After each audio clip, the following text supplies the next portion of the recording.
تو دوستو، بزرگوں اور بھائیوں، میں نے کہا کہ چوتھی اور پانچویں نیت ہو سکتی ہے عورتوں کی اصلاح، تو دن میں ہونی چاہیے، رات میں نہیں۔ جو عورتیں آئی ہیں، اگر آ گئی ہیں، اپنے گھروں میں رہیں، محلے کے گھروں کے اندر رہیں اور احتیاط اور پردے کے ساتھ رہیں۔ اور جب کل دوسرا دن کا جلسہ ہوگا تو دن میں جلسے کے منتظمین سے مولانا شہاب الدین صاحب ہمارے دوست ہیں، ماشاءاللہ بڑے مخلص، بڑے محنتی ہیں، اور یہ علاقہ کا ایک نمائندہ اور مرکزی ادارہ ہے۔ ہماری درخواست ہوگی کہ اگر عورتوں کا پروگرام، عورتوں کو سمجھانا ہے، اصلاح کرنی ہے، تو ان کی ترتیب پروگرام کی دن میں بننی چاہیے، رات میں آنے کی اجازت نہیں دی جانی چاہیے۔ کل کے لیے میں نے ایک رائے اور مشورہ دیا۔ آپ کا چوتھا مقصد یا چوتھی نیت کہ چلو جلسے میں سے آتے ہیں، گھوم کے دیکھ کے آتے ہیں، غلط ہے۔ پہلا جو 3 جذبہ ہے آپ کا، یہ قابل قدر ہے۔ مدرسے سے محبت، مسجد سے محبت، علماء سے محبت۔ آپ سے بس 3 بات کہتا ہوں اور اپنی بات سمیٹنے کی کوشش کرتا ہوں۔ آپ سمٹ کے تھوڑا قریب آ جائیں۔ جو کھڑے ہیں پینٹ میں ہاتھ ڈالے، آپ سے گزارش ہے کہ پینٹ میں ہاتھ مت ڈالو۔ سنو، میں نے کہا نا کہ 3 مقصد سے آئے، آؤ بیٹھ جاؤ، سمٹ کے قریب آ جاؤ۔ میں کتنا دور سے آیا ہوں آپ کے گاؤں میں، لگ بھگ 50-60 کلومیٹر دور سے آپ کے یہاں آیا۔ میں آپ کا مہمان ہوں، آپ ہمارے میزبان ہیں۔ آپ کی میزبانی سے میں نہیں کہوں گا کہ ہمیں روٹی کھلائی ہے، ہمیں روٹی کھلائی ہے۔ آپ کی میزبانی یہی ہے کہ سنجیدگی کے ساتھ تھوڑی دیر بیٹھ جائیے، میں کچھ کہہ دوں، آپ کچھ سن لیں، ہم دونوں مل کے نیت کر لیں اچھی اصلاح کی۔ یہ نوجوان جلسہ گاہ والے نہیں ہیں کیا؟ وہ کونے میں ایک ٹولی بنا رکھی ہے، آپ لوگ الگ ہیں، فرق ہے۔ آ جاؤ بھائی، قریب آ جائے بھائی، آ جائیں، ماننے میں خیر ہے بھائی، بیٹھ جائیں تھوڑی دیر، اچھا نہیں لگتا مجھے۔ میں آپ کو ایک بات بتانا چاہتا ہوں، آج یہ افراتفری سے، آج میرے ملک میں مسلمانوں کے سینکڑوں مسائل ہیں، اور جب اصلاح معاشرہ کا مسئلہ آتا ہے تو سینکڑوں عناوین ہیں معاشرے کے جن کی اصلاح کی ضرورت ہے۔ مجھے سب سے زیادہ جو چیز تکلیف پہنچاتی ہے، اپنی برادری کے نوجوانوں کی، مسلم بیٹوں کی، مسلم نوجوانوں کی، وہ یہ نظر آتی ہے کہ آپ کا ڈسپلن رخصت ہوتا چلا جا رہا ہے۔ آپ کا ڈسپلن، آپ کا ادب، آپ کا اخلاق، آپ کی شرافت، آپ کی عظمت، آپ کا وقار، آپ کی آئیڈینٹی، آپ کی پہچان، آپ کا اعتماد، بڑا لب و لہجہ، آپ سے یہ رخصت ہوتا چلا جا رہا ہے۔ میرے نوجوان دوستوں، تم سمجھو اپنے آپ کو، تم ملک کے مستقبل ہو، تم ملت کی ریڑھ کی ہڈی ہو۔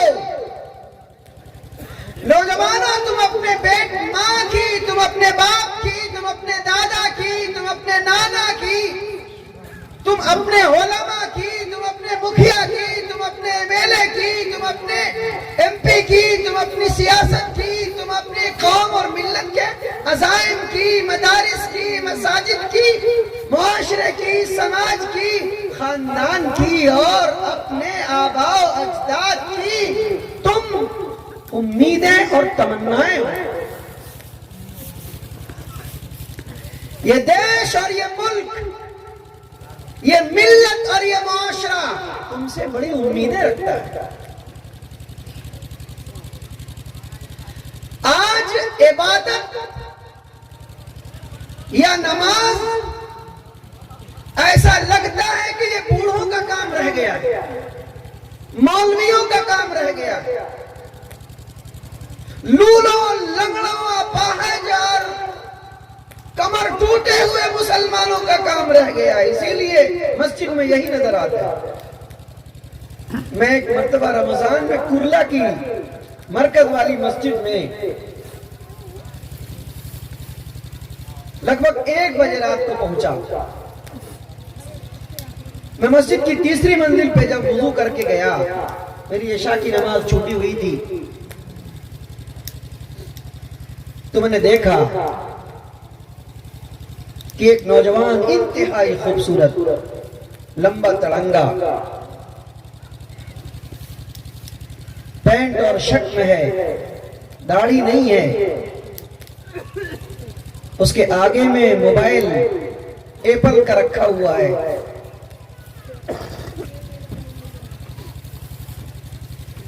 وہ بندہ حالت قیام میں قرات کر رہا ہے، اور اس انداز سے قرات کر رہا ہے کہ کچھ اندر کی سسکیاں باہر آ رہی ہیں۔ اس کے نماز پڑھنے کے انداز کو، اس انداز سے کھڑا ہوا لگتا ہے کہ پتھر ہے، ہلتا نہیں ہے، ادھر ادھر تاکتا نہیں ہے، بدن کو کھجاتا نہیں ہے۔ پھر رکوع میں گیا، پھر سجدے میں گیا، اور اتنا طویل سجدہ کیا، اور سجدے میں اس قدر تڑپنے اور بلکنے اور سسکنے کی آواز آئی کہ میری آنکھیں بھر آئی۔ میں سمجھتا تھا کہ نوجوان ہمارے نکمے ہیں۔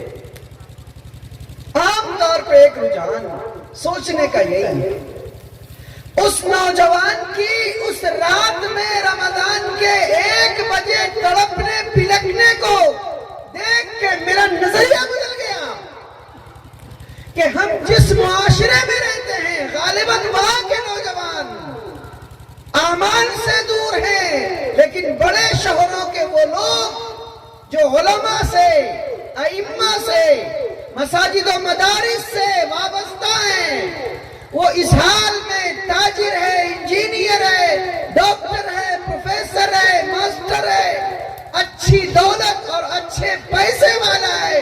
1 بجے رات کو جس نوجوان کو گھومنا چاہیے، پھرنا چاہیے، مٹر گشتی کرنا چاہیے، یا بیڈ روم میں آرام کرنا چاہیے، نیند لینا چاہیے، وہ مسجد کی تیسری منزل کے مصلی پہ، چٹائی پہ بلک بلک کے سجدے میں تڑپ رہا ہے۔ ایسا بھی نوجوان ملک میں موجود ہے۔ نوجوانوں، آپ سے ایک بات کہنا چاہتا ہوں کہ آپ اپنی سوچ کو بدلو۔ ملک تمہارا ہے، ملت تمہاری ہے، تم ملک اور ملت کی تمنائیں اور آرزوئیں ہو۔ اگر ایک نوجوان بیٹا، باپ اور ماں کا اکلوتا 25 سالہ بیٹا روڈ ایکسیڈنٹ میں انتقال کر جائے، ماں کو قرار نہ آئے، باپ کو قرار نہ آئے، خاندان بل کے، ماں روئے، بہن تڑپے، تو اس سے زیادہ بلکنے اور تڑپنے کی بات یہ ہے کہ ملت کو تمہاری ضرورت ہے۔ تم اگر راہ حق سے بھٹک گئے، بے راہ روی کے شکار ہو گئے، تو معاشرے کا کیا؟ ایک نوجوان اگر حادثے کا شکار ہوا تو ایک کنبہ، ایک خاندان، ایک گھرانے کا ایک چراغ بجھا، لیکن میں یہ سمجھتا ہوں، میرا خیال یہ ہے کہ اگر معاشرے کا ایک نوجوان بگڑ گیا، برباد ہو گیا، موبائل میں، سوشل میڈیا میں، کرکٹ میں، ٹی وی میں، فلم میں، لوڈو میں، کیرم میں، چوری میں، اچکے پن میں، لچے پن میں، لفنگے پن میں، عیاشی میں، بدکاری میں، فحاشی میں، برائیوں میں وہ مبتلا ہو گیا، تو ہم سمجھتے ہیں کہ معاشرے کا خاندان کے مقابلے میں 1000 گنا زیادہ نقصان ہو گیا۔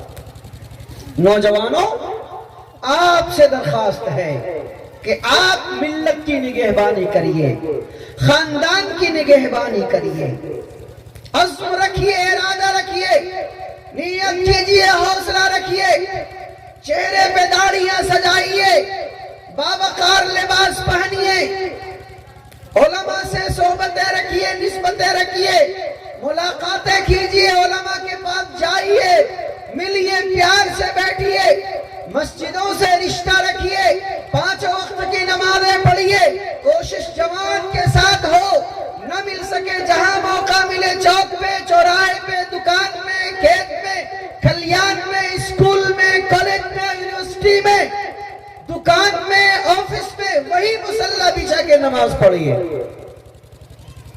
ابھی میری ملاقات ایک دن عشاء سے کچھ پہلے ارریہ میں ایک نوجوان سے ہوئی۔ میں بیٹھا کسی صاحب کا انتظار کر رہا تھا، عشاء کی اذان ہو گئی، ان کے آفس میں بیٹھا ہوا تھا۔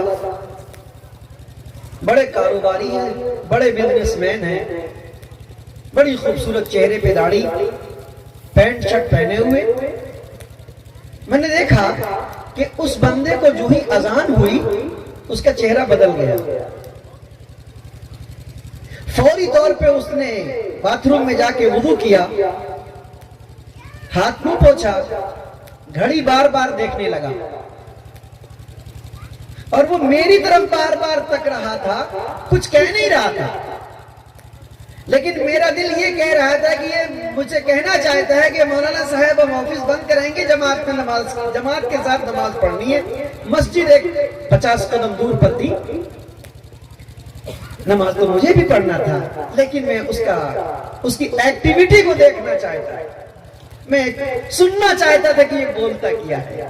بالآخر میں اس کے صوفے پہ بیٹھا رہا، آہستہ آہستہ وہ نوجوان غصہ ہونے لگا، اور جب 15 منٹ باقی رہ گئے جماعت میں، 15 منٹ سے وہ مجھے تک تک دیکھ رہا ہے اور آگے پیچھے کر رہا ہے، گیٹ کو آگے پیچھے کر رہا ہے، گلاس کو، اور میں اٹھ نہیں رہا ہوں، میں چاہتا ہوں کہ وہ کچھ بولتا ہے۔ تو اس نوجوان نے مجھ سے کہا کہ مفتی صاحب اذان ہو گئی، 15 منٹ ہو چکے، آپ جماعت سے نماز نہیں پڑھیے گا؟ بڑے غصے میں کہا۔ آپ جانتے ہیں اس کے اس غصے کا انداز اور لب و لہجہ اور پیار مجھے اتنا پسند آیا کہ میں نے سر پہ ہاتھ رکھا، میں نے کہا نوجوان تمہاری جوانی کی عبادت خدا کو پسند آ جائے، میں دعا کرتا ہوں۔ میں آپ کا غصہ سننا چاہتا تھا، اور بندے کو دیکھا، پھر یہی نہیں، اس 15 منٹ میں سے 5 منٹ میں اس نے جلدی جلدی موبائل پہ فون کیا، کم سے کم 5-7 بندے کو فون کیا، تیرا ٹرک کہاں ہے، جلدی لگا، نماز کا وقت ہو رہا ہے۔ گھر پہ فون کر رہا ہے کہ تو کہاں ہے، تو جلدی مصلی بچھا۔ تھوڑی دیر کے بعد کہہ رہا ہے کہ دوسرے دکاندار کو کہ آپ نے دکان کے شٹر گرایا، جماعت کھڑی ہونے میں 10 منٹ باقی ہے۔ پھر ایک بندے کو فون کر کے کہہ رہا ہے کہ تیری کار کدھر ہے، جلدی لگا، آگے والی مسجد میں جا نماز پڑھ۔ اللہ الصمد، یہ 20-25 دن پہلے کی بات میں ارریہ ضلع کی بتا رہا ہوں، شہر کی۔ ایسا بھی بنتا ہے۔ نوجوانوں، ہیرے ہیں آپ، قوم کے ہیرے ہیں آپ، موتی ہیں آپ۔ سونا پور والوں، نام سونا پور اگر کسی نے رکھا تو ایمانداری کی بات ہے کہ پورے کے پورے سونے ہوتے ہیں۔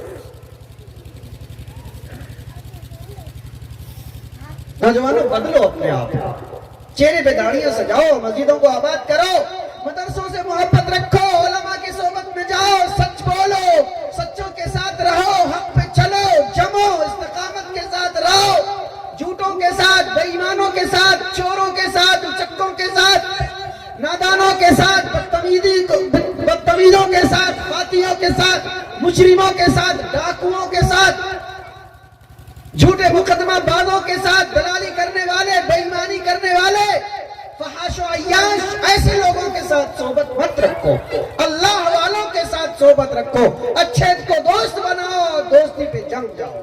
کہو نوجوانوں، کریں گے انشاءاللہ؟ اٹھاؤ ہاتھ، اٹھاؤ تمام نوجوانوں۔ مدرسہ حسینیہ کے اس سونا پور کے جلسے کے اندر نوجوانوں سے میری یہ آرزو ہے، میری یہ تمنا ہے، ہم امید کرتے ہیں کہ انشاءاللہ العزیز آپ عمل کریں گے، اور اللہ تعالیٰ آپ کے حوصلے کو، آپ کے جذبے کو، آپ کے ہاتھ اٹھانے کو، آپ کے عزم اور ارادے اور نیت کو قبول فرمائے گا۔ اسی لیے میں نے کہا تھا کہ آپ 3 جذبے کے ساتھ جلسہ گاہ میں آئے ہوں گے۔ ایک جذبہ تو یہ ہوگا کہ مدرسے کا جلسہ، ایک جلسہ یہ ہوگا کہ مسجد کی تعمیر کا جلسہ، اور ایک ارادہ آپ کا یہ ہوگا کہ علماء آئے ہیں، ہم کچھ سن کے آئیں گے. اگر یہ تینوں جذبہ ہے آپ نے عزم کیا ہے تو مدرسے سے بھی محبت رکھنی, مسجد کی تعمیر میں بھی حصہ لینا, اور علماء کی باتیں سن کر اپنی زندگی کے اندر بدلنے کا, اپنے کردار کو, اپنے کیریکٹر کو, اپنے لب و لہجے کو, اپنی زندگی کو, اپنی شناخت کو, اپنی پہچان کو, اپنی کلچر, اپنی تہذیب کو جو جناب محمد رسول اللہ صلی اللہ علیہ وسلم نے آپ کو اور ہم کو اور امت مسلمہ اور ملت اسلامیہ کو عطا فرمایا, اور علماء کرام کو اس کے لیے باعث بنا کے آپ کے درمیان بیچ کے دعوت اور پیغام اور تبلیغ اور تحریک کے لیے یہاں بلایا ہے, ہم سمجھتے ہیں کہ انشاءاللہ آپ عمل کریں گے. اللہ عمل کی توفیق نصیب فرمائے, آمین. دوستو, بزرگوں اور بھائیوں, باتیں 25 منٹ کی ہماری ہو چکی ہیں. چند منٹ, 2-4-10 منٹ میں بات کو سمیٹتا ہوں. ہمارے دیگر اکابرین کی گفتگو ہونی ہے, گرچہ مجھے 45 منٹ کا وقت دیا گیا ہے. میں چاہوں گا کہ 5-7 منٹ پر اپنی بات کو ختم کر لو. دوسری بات, نوجوانوں, آپ کے ساتھ آپ کے گھر کی عورتوں کو میں دعوت دینا چاہتا ہوں. آپ عورتوں کی بھی اصلاح کیجیے, عورتوں کی نگرانی کیجیے, اپنے گھر کی عورتوں کو دین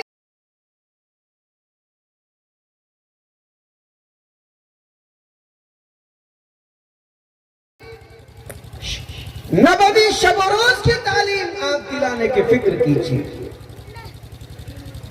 آپ اپنی جس بیٹی کو کانوینٹ کے اندر, اسکول کے اندر, کوچنگ کے اندر بھیج کر دنیاوی تعلیم دلانا چاہتے ہیں, اسے ماسٹر, اسے انجینئر, اسے ڈاکٹر, اسے پروفیسر بنانا چاہتے ہیں, مبارک ہو آپ کو, بنائیے. لیکن اسی کے ساتھ اس وقت ملک کے حالات اچھے نہیں ہیں. ایسے فتنے جو امت مسلمہ کے مردوں کے ساتھ عورتوں کو, لڑکوں کے ساتھ لڑکیوں کو, بیٹوں کے ساتھ بیٹیوں کے ایمان کو چھین کر مرتد بنانا چاہتی ہیں, ایسی طاقتیں, ایسی تنظیمیں سرگرم عمل ہیں.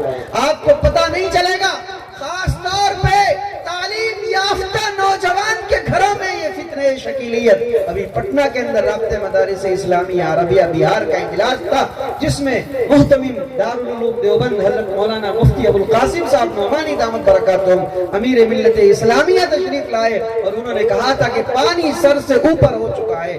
بہار کے خطے کے اندر گاؤں گاؤں کے اندر شکیلیت کا فتنہ, قادیانیت کا فتنہ آ رہا ہے. نوجوانوں کو بھی بچنا ہے, اور نوجوانوں کے ساتھ جو لڑکیاں تعلیم حاصل کر رہی ہیں ان کی تعلیم کی نگرانی بھی کرنی ہے.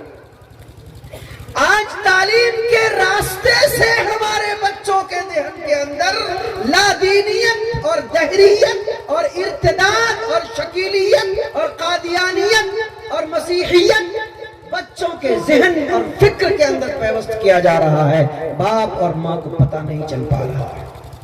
اس لیے اپنی بیٹیوں کی تعلیم کے ساتھ تربیت کا مضبوط نظام بنانا ہوگا.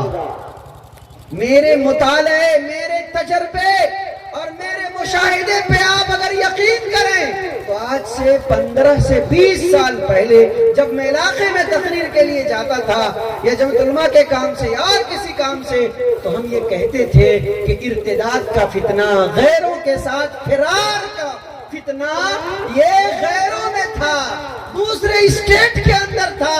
لیکن آج کی صورتحال صرف میں 1 سے 1.5 سال کے اندر کی بات بتا رہا ہوں. میری معلومات میں ہمارے مسلمان بھائیوں میں 50 ایسے گھرانے, ایسے خاندان ہیں کہ بیٹیاں غیروں کے ساتھ فرار ہو رہی ہیں, اور ماں باپ تھانے جا کے کہتے ہیں کہ تم نے ہماری ناک کٹا دی, ماں روتی, بیٹی لاج رکھ لے, باپ پاؤں پکڑتا, بیٹی عزت بچا لے, کیوں تم نے یہ قدم اٹھایا, غیروں کے ساتھ فرار ہو کے شادی رچائی. تو میری معلومات ہے ایسے کتنوں سرپنچوں سے, مکھیا سے, ایم ایل اے سے, وارڈ ممبروں اور سمیتیوں اور پرمکھوں سے میری گفتگو ہوئی. انہوں نے پنچایتوں میں بلایا مجھے اور پوری مدعا سنائی کہ بیٹی نے منع کر دیا. ہم نے کہا کہ ہم نے اپنی مرضی سے اپنے غیر کو پسند کیا ہے, ہم وہیں رہیں گے, ہم مسلمان لڑکے سے شادی نہیں کریں گے, ہم لوٹ کے گھر نہیں جائیں گے.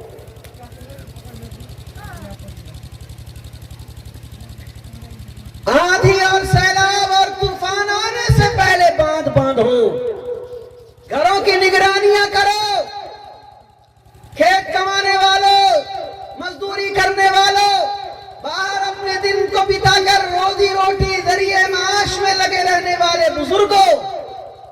اور گھر کے سرپرستوں آپ سے درخواست ہے کہ بہن اور بیٹیوں کی نگرانی کیجیے، اور اس کا فرسٹ اسٹیپ تربیت کرنے کا، نگرانی کرنے کا یہ ہے کہ آپ ان کے فون کے اوپر نظر رکھیے، ان کے موبائل پہ نظر رکھیے۔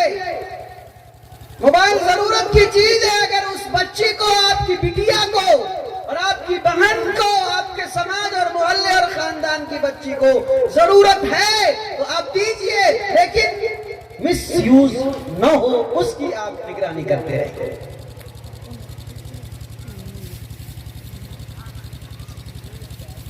اللہ ہم سب کی اور ہماری ملت کی اور بیٹیوں کی نگرانی اور ان کی حفاظت اور ان کا احترام اور عزت کو بچائے اور برقرار فرمائے۔ دوستو، بزرگوں اور بھائیوں، اسی کے ساتھ بیٹیوں کی دینی تعلیم و تربیت کا نظم کیجیے۔ اگر دن میں آپ کے محلے میں، مدرسے میں، مکتب میں بچیاں جا رہی ہیں تو انہیں پڑھائیے۔ قرآنیات کی تعلیم، بنیادی دینی تعلیم، اسلامی تعلیم، عقائد کی تعلیم دلوائیے۔ آج نوکریوں کی ہوڑ میں مسلمان ہمارا بھائی پریشان ہے۔ اچھی بات ہے بابا، پیسہ کمانا اچھی بات ہے، لیکن پوچھو ان لوگوں سے جن کی نوکریوں میں دولہے کو پہلے سے نوکری دی، ابھی ان کی دلہنیا کو نوکری ہو گئی اور دونوں کو 2 ضلع میں شکشا وبھاگ نے بھیج دیا۔ ان سے پوچھو ان کے بچوں کا حلوہ اور پراٹھا بن رہا ہے، کچومر بن رہا ہے، تو کیا کرے بچہ؟ کس کے ساتھ رہے؟ کبھی باپ کے ساتھ رہتے بچے، کبھی ماں کے ساتھ، کبھی کسی کے ساتھ نہیں، دونوں پریشان۔ اسکول کا سسٹم اتنا مضبوط ہو گیا، اتنی انکوائری ہو گئی، صبح سے شام تک اب تو سرکار چوری بھی کرنے کا موقع نہیں دے پا رہی ہے۔ گھر میں بیٹھے بیٹھے حاضری بنا رہے تھے، وہ بھی فنگر کا سسٹم ہو گیا، آن لائن حاضری بننے، اب تو کچھ بھی چکر نہیں رہا۔ تو اب دولہے اور دلہن بھی آن لائن ملاقات کرتے ہیں، کیا کریں گے بیچارے؟ دو جگہ میں۔ بچوں کا کیا ہوگا؟ بچے تو آف لائن ملاقات ہوگی۔ اس لیے گزارش ہے کہ زیادہ نوکریوں کے چکر میں مت پڑو۔ ایک نوجوان میرا دوست ہے، اسکول کا ٹیچر ہے، ابھی اس کی بیگم کی نوکری ہو گئی۔ ارے کم سے کم آج کے زمانے میں اس بندے کو 200 بیگھہ زمین ہے، آج کے زمانے میں 200 بیگھہ زمین، اس کی نوکری ہو گئی۔ ڈاکٹری تھی، اس کو چھوڑ دیا، اسکول کی نوکری ہو گئی۔ کچھ دن تو گاؤں سے جاتا تھا لگ بھگ 40 کلومیٹر۔ اتفاق ایسا ہوا کہ اس بندے کو ایک کو مدھے پورا کر دیا اور ایک کو ارریا کے بارڈر پہ کشن گنج کے کنارے میں کر دیا۔ اب دونوں دن جا نہیں سکتے، بچے بڑے بڑے، بیوی شہر میں رہتی تھی، اب کیا کریں گے؟ ایسا بنائیے آپ، سرکار سہولیات کی سوچ رہی ہے، اچھی بات ہے، لیکن ایسا بنائیے کہ بال بچوں کی تعلیم اور تربیت کو فوقیت دیجیے، دین کو ترجیح دیجیے، اور بیوی کی کمائی کھانے کی تو سوچیے نہیں۔ بیوی کی کمائی کھانے کی جو سوچے گا وہ لات بھی کھائے گا، اسے بے غیرت بن کے جینا پڑے گا۔ رجال قوامون علی النساء، قرآن کہتا ہے کہ مرد کو نگراں بنایا گیا ہے عورتوں کے لیے۔ یہاں تفصیل کا موقع نہیں ہے، کمانا آپ کو ہے، اسی لیے مہر کس کے اوپر ہے؟ مرد کے اوپر ہے۔ لیکن یہاں شادی میں بے ایمان میرا سماج کیا کرتا ہے؟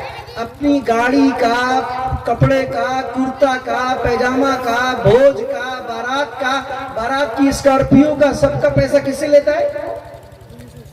بولو نوجوان، کس سے لیتے ہو؟ تمہاری شادی ہو گئی؟ شادی ہوئی نہیں؟ تمہاری ہوئی؟ کس سے پیسہ لیا تھا؟ بولو۔ یہ بیچارہ مسکرا رہا ہے بچہ ہمارا، بڑا اچھا ہے ماشاءاللہ۔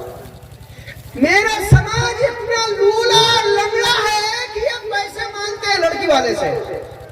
کیا کہتے ہیں؟ پیسے دے دو کرتا لوں گا، پیسے دے دو پجامہ لوں گا، پیسے دے دو کار لوں گا، پیسے دے دو بلٹ لوں گا، پیسے دے دو بھوج اور بارات کروں گا، پیسے لے لو بیاہ کے دن کچی خریدوں گا۔ کیا خریدوں گا؟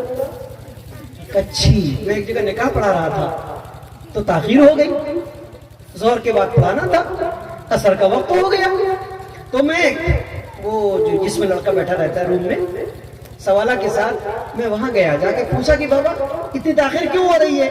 تو بندے نے کہا کہ کچھی کا جھگڑا ہو رہا ہے. لڑکی والے نے سارا سامان خریدا لیکن بے وقوف اتنے اجڑے اتنے گوار ہیں کہ یہ کچھی خریدا نہیں گیا. اب تو برجستہ میں نے بھی کہا کہ لڑکے والے اتنے بے وقوف اتنے اجڑ اتنے گوار ہیں کہ کچھے کے لیے نکاح نہیں کر رہے ہیں. میں نے برجستہ کہا اور اتنا شرمندہ ہوا کہ اسی حال میں آیا اور نکاح پڑھا. مت مانگیے پیسے, آخری بار پیسے مت مانگیے. بیٹیاں آج غیروں کے ساتھ اگر فرار ہو رہی ہے, مرتد ہو رہی ہے, تو اگر بنیادی دینی تعلیم و تربیت کی کمی ہے اس کی اور وجوہات ہیں. ایک وجہ یہ بھی ہے کہ شادی میں پیسے کی وجہ سے, مانگ مطالبے کی وجہ سے غریب کی بیٹیاں جوان ہیں, ماں باپ کو پیسہ نہیں اس لیے رشتہ نہیں ہو پا رہا, غیروں کے ساتھ فرار ہو رہی ہے. ابھی ایک دن ایک ممبر صاحب مجھے ملے, رات 10-11 بجے ملاقات ہو گئی. موٹر سائیکل سے آ رہے تھے, بھجیا چبا رہے تھے, تو مجھ کو دیکھ کے گاڑی روک دی. میں نے کہا کہ وارڈ ممبر صاحب کہاں سے آ رہے ہیں؟ تو کہنے لگے پنچایتی کر کے آ رہے ہیں. تو میں نے کہا کیا پنچایتی ہوئی؟ تو کہنے لگے کہ پنچایتی یہ ہوئی کہ ایک لڑکا لڑکی دونوں آپس میں غلط رشتہ سمبند کر لیا تھا, تو ہم لوگوں نے مل کے نکاح کرا دیا. تو ہم نے کہا کہ پیسے بھی جرمانہ لگائے؟ بولے کہ پیسے تو لگائے 1.5-2 لاکھ روپیہ, لیکن اصل بات یہ کہ پیسے بچا دیے. نہیں سمجھے بات؟ ممبر صاحب نے کیا کہا, 1.5 لاکھ روپے جرمانہ تو لگائے, دلائے کس کو؟ بیٹی والے کو. کس کو دلا؟ بیٹی والے کو. اور اگلا جملہ کیا کہا, بیٹی والے کا پیسہ بچائے. میں نے کہا کہ یہ بات ماں باپ کو اچھی لگے گی کہ آپ کہہ رہے ہیں بیٹی والے کا پیسہ بچائے؟ تو کہنے لگے کہ جیسے ہی ہم نے شادی پڑھائی تو باپ نے کان میں آ کے کہا کہ گناہ تو ہوا لیکن میرا 5 لاکھ بچ گیا.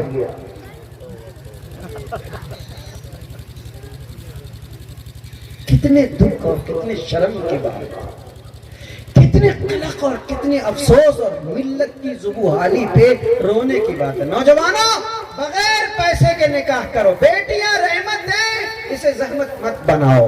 اللہ نے قوت و طاقت دی, ہاتھ دی, بازو دیا, منہ میں بولی دی, پاؤں میں قوت دی, چلنے پھرنے کے لائق بنایا, کچھ نہیں تھے تم. ماں کی پیٹ سے آئے تھے, روئے روتے آئے تھے, روتے جاؤ گے دنیا میں بھی رونا پڑے, رو لیکن حلال روزی کھاؤ. لڑکی والوں سے, شادیوں میں بیٹی والوں سے پیسے مت لو. لوگے پیسے لوگے, ہاتھ اٹھاؤ تو کتنے لڑکے لوگے؟ ہاتھ اٹھانے میں میری قوم بہت آگے ہے, کچھ نہ بولی ہاتھ اٹھا دے گی. کتنے لوگ ہیں جو شادی میں پیسہ نہیں لیں گے؟ ہاتھ اٹھائیے, ہاتھ اٹھائیے. نہیں لیں گے انشاءاللہ, نہیں لیں گے. پکا وعدہ کہیے انشاءاللہ شادی میں روپیہ نہیں لیں گے. بولے وعدہ کیجیے, علماء کے سامنے میں عہد کیجیے, پیسہ نہیں لیں گے. بولو بولو بابا بولو. چلو کھڑے ہو جائیے آپ, 1 منٹ بات کو ختم کرتا ہوں, اپنی تقریر ختم کرتا ہوں. کھڑے ہوئیے تو دیکھیں کہ آپ کھڑے ہو کے عہد کرنا چاہتے ہیں. ہے ہمت؟ مولانا شہاب الدین صاحب ہمارے حضرت دیکھ رہے ہیں آپ کو, کھڑے ہو جائیں. جتنے نوجوانوں کی شادی نہیں ہوئی وہی کھڑا ہوگا. یہ دیکھیے پھر سب کھڑے ہو گئے تھے. جن کی شادی ہوئی وہ کیوں کھڑے ہو رہے تھے؟ ان کا دوسرا معاہدہ کریں گے ہم. جتنے نوجوان کی شادی نہیں ہوئی ہے وہ کھڑے رہیں گے, اور جو نئی شادی ہوئی اگر وہ بیٹھا رہ گیا تو میں ایسا جملہ بولوں گا کہ ان کا نقصان ہو جائے گا, اچھی لڑکی نہیں ملے گی. اس لیے وہ کھڑے ہو جائیں, کھڑے ہو جائیں. ماشاءاللہ یہ 4-5 لڑکا, تم لوگ کی شادی ان لوگوں کی نہیں ہوئی ہے, ادھر ہی 5-6 لڑکے کھڑے ہیں. اب دیکھیے پھر کھڑے ہو گئے. چلو کھڑے ہو جاؤ, کھڑے ہو جاؤ نوجوانوں, کھڑے ہو جاؤ. ماشاءاللہ سونا پور کا میرا سفر آج کامیاب رہے گا. اور نوجوان جو میرے ساتھ آج معاہدہ کریں گے میں آپ کو زندگی بھر دعائیں دوں گا انشاءاللہ. آپ کھڑے ہو کے میرے ساتھ عہد کرو. بولو ہم آج وعدہ کرتے ہیں. بولو نوجوان بولو, ہم سب جتنے لڑکے کھڑے ہیں آپ بولیے, ہم سب آج وعدہ کرتے ہیں انشاءاللہ اپنی شادی میں لڑکی والوں سے روپیہ پیسہ نہیں لیں گے. بولیے بولیے یار, بولو. لوگے نہیں لوگے نا؟ نہیں لیجیے گا. روپیہ پیسہ نہیں لیں گے, گھوڑا جوڑا نہیں لیں گے, گاڑی کار بولٹ موٹر سائیکل نہیں لیں گے, بارات لے کے نہیں جائیں گے, بھوج نہیں کھائیں گے, 5 7 10 لوگوں کے ساتھ جائیں گے, مسجد میں نکاح کر کے سنت کے مطابق آ جائیں گے. ہیں تیار نا؟ ایک بار ہاتھ بھی اٹھاؤ, کھڑے ہو کے ہاتھ اٹھاؤ. آپ سب کرو گے ایسا انشاءاللہ؟ کرو گے؟ ماشاءاللہ ماشاءاللہ, بہت خوب. بیٹھ جاؤ بیٹھ جاؤ. آپ حضرات سے درخواست ہے جتنے بزرگ بیٹھے ہیں یا جن کی شادیاں ہو گئی ہیں, سنت کے مطابق شادی ہو, بغیر لین دین اور پیسے کے, بغیر بوجھ بارات کے, تو جائیے, اور اگر نہ ہو تو آپ شادی میں شرکت مت کیجیے. کیا اگر غیر مسنون غیر شرعی شادی ہوگی تو آپ کہیے ہم شادیوں کا ایسی بائیکاٹ کریں گے انشاءاللہ. بولیے بولیے بولیے, انشاءاللہ ہم بائیکاٹ کریں گے. جو لین دین والی شادی ہوگی, گھوڑے جوڑے جہیز بھوج بارات والی, ہم نہیں جائیں گے. کہیں انشاءاللہ نہیں جائیں گے, شرکت نہیں کریں گے. بیٹیوں کو اپنی بیٹی اور ملت کی بیٹی سمجھ کر اپنے گھر دلہن بنا کے لائیں گے, رخصت کر کے لائیں گے. اللہ آپ کو, مجھے اور ہم سب کو خوب خوب عمل کی توفیق نصیب فرمائے. تو بیٹیوں کے حوالے سے چند باتیں تھی, اصلاح معاشرہ کے حوالے سے آسان اور مسنون نکاح کے عنوان پہ چند باتیں تھی. اللہ مجھے بھی, آپ کو, ہم سب کو کہنے سننے سے زیادہ عمل کی توفیق نصیب فرمائے. اس مدرسے کو اللہ نے علاقے کے لیے مرکزی حیثیت کا حامل بنایا ہے. اللہ اسے سلامت رکھے, جملہ شرور و فتن سے حفاظت فرمائے. ملک اور ملت اور پڑوس اور خطے کے لیے اس کی مرکزیت کو, اس کی نافعیت و افادیت کو اللہ مزید چار چاند بنائے اور اس میں استقامت عطا فرمائے. یہاں کے علماء کو, ائمہ کو, اساتذہ کرام کو, یہاں کے طلباء کو, معاونین کو, مخلصین کو, اور جملہ اس کے بہی خواہان کو اللہ دارین میں سعادتوں سے مالا مال فرمائے. میں نے قرآن کی آیت پڑھی تھی کہ تم بہترین امت ہو جو امر بالمعروف نہی عن المنکر کے لیے بھیجی گئی ہو. تو ہم اور آپ بہترین امت ہیں. اچھے کام کرنے ہیں, اچھے کام کی دعوت دینی ہے, برے کام سے بچنا ہے اور برے کاموں سے بچنے کی تلقین کرنی ہے, زندگی دائی بن کر گزارنے کی کوشش کرنی ہے. اللہ ہم سب کو عمل کی توفیق نصیب فرمائے. وآخر دعوانا الحمدللہ رب العالمین. ماشاءاللہ, حضرت مفتی صاحب دامت برکاتہم نے مختصر وقت میں بہت ہی جامع کلام